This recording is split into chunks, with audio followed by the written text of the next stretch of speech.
السلام عليكم ورحمة الله وبركاته. دمانتي واد سلامة إلهي وحان كجرجينا عمر دار عبادة دميستران يا عافي ما دنا ملكستو جوكتان ما أنت وحان جعليستينا إذن لو ذاقو شيكا يرو قابن وكسابسن نين بيرالا أو باديها دقن نين كان بيرالا وباديها دقنا أيام مالي مالمها كميدا وحولا كل ماي أساقو دور كسعودو أما بيرتا لحدايدا لحوريقايو وحو أركي وكون ميلتالو وكنت marka ninkan wuxuu arkay inay hooyadiina la joogin walaalo kalena ay lahayn oo ukuntaas kaliya ay ahayd ukuntii markuu soo qaaday uu taabtay waxayd ukun diirimaad ah ama qandac ah saa u taqaanid marka ukunta wuxuu ogaa in ma aragtay mar dhow la dhigay ukuntii markuu soo qaaday markaas wuxuu u keenay digaagada ama doorada sida u taqaanid ka bacdi wuu u dhigay markuu u dhigane si ay وهوريسو وهذا وكنتاس كدب مركي وحير لجوغي وهذا عضي إن وكنتي دالاتو نقطو كبعدنا إن وكنتو حاسكالها غرغر I think غرغر على ودها سومالي إيجلكا كبعد وكنتي وحلا كورتي وكميه كلا ومركز هو يدكو فريسانيسي دورة الهيد أما ديقاقدا كبعدي ولالي كواسي لا دلتay كبعدنا waxay noqotay kuwii un bay la kortay kuwii markay la kortay waxay noqotay inay sidooda u fakarto waxay cunaan cunto ilaan aqli kale iyo xawo kale ma lahan sida doorada lagu ogaa badanaa doorada ma biibto sida ognahay ama digaagada hoost un bay eegaan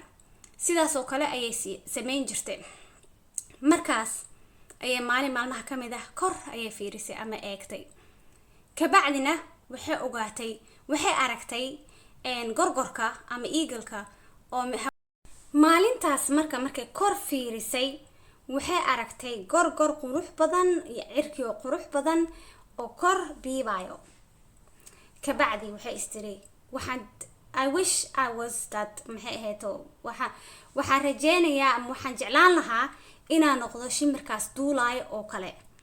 balse nasiib daro mayse ogeen shimirkaas duulay inuu ahaa gorgor ayadana ay tahay family gorgor markaas ayay maxay ahayto sheekada marka waxay ku saabsan tahay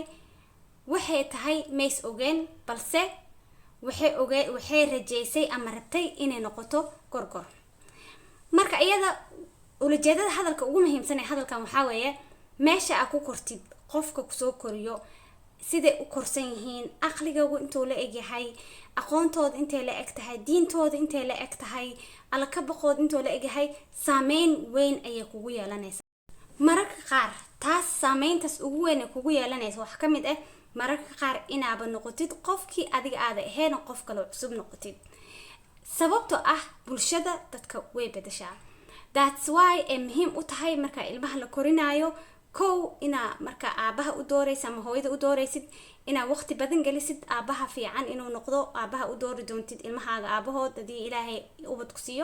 ku siin doono ama hooyada arabtay ilmahaaga inay hooyo u noqoto inay hooyo fiican tahay oo meel walba aad ka soo baartay xag diin xag dabeecad iyo xaga kale badan aqoonta oo kale marka taas hadda waxay ku fududaanaysaa fakarka iyo ma aragtay xornimo u fakarka iyo ma aragtay waji inda furnaanta maskax furnaanta iyo waxbarashada guud ee ilmaha ku kobcaan ee ku koraan si aan u helno generation ka dambe soo socdo generation wanaagsan ee dalkeena iyo diinteena hogaamiyo iyo dadkeena intaba waxa ugu weyn aan naga anfici karto sheekadan waxay tahay inaad dib isku eegtid oo dib isku baartid oo fiirisid meesha aad ku sugan tahay xaaladda ku sugan tahay waxa hamigaaga iyo horumarka adiga maskaxdaada adiga ka dhex guuxayo waxa aad rabtid guusha aad ka gaartid adduunka waa ognahay dhamaanteen guusha aakhira aan wada rabno waxa waa janno fadhiso inaan wada galno ilaahay han ugu wada kulmiyo dhamaanteen insha Allah marka adiga marka waxa rabtid ka guuxayo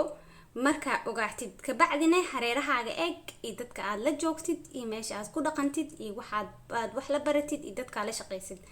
hadii ay tahay meel oo ma aragtay hoos ku sii dhigayso horena ku sii wadin ha ismoodin sidii ma aragtay gorgorka oo kale isbaro adiga ka bacdina waxa rabtid ogow shakhsiyadaada ogow meesha ku xoog leedahay ogow meesha daciif ku tahay ogow taas waxay ku suurtagelinaysaa inay wax walba ku fudaadaan hadhoodii aad si toos ugu abaartid marka intaas ayaa maanta marka walaalayaal inta maanta idin soo diyaariyay intaas ahayd waad mahadsantihiin waa inoo kulan dambe xiiso leh hadii ay baha wada idmo sidaas iyo nabadgelyo assalaamu calaykum waraxmatullaahi wabarakaatuh sheekadiina shax u soo shubta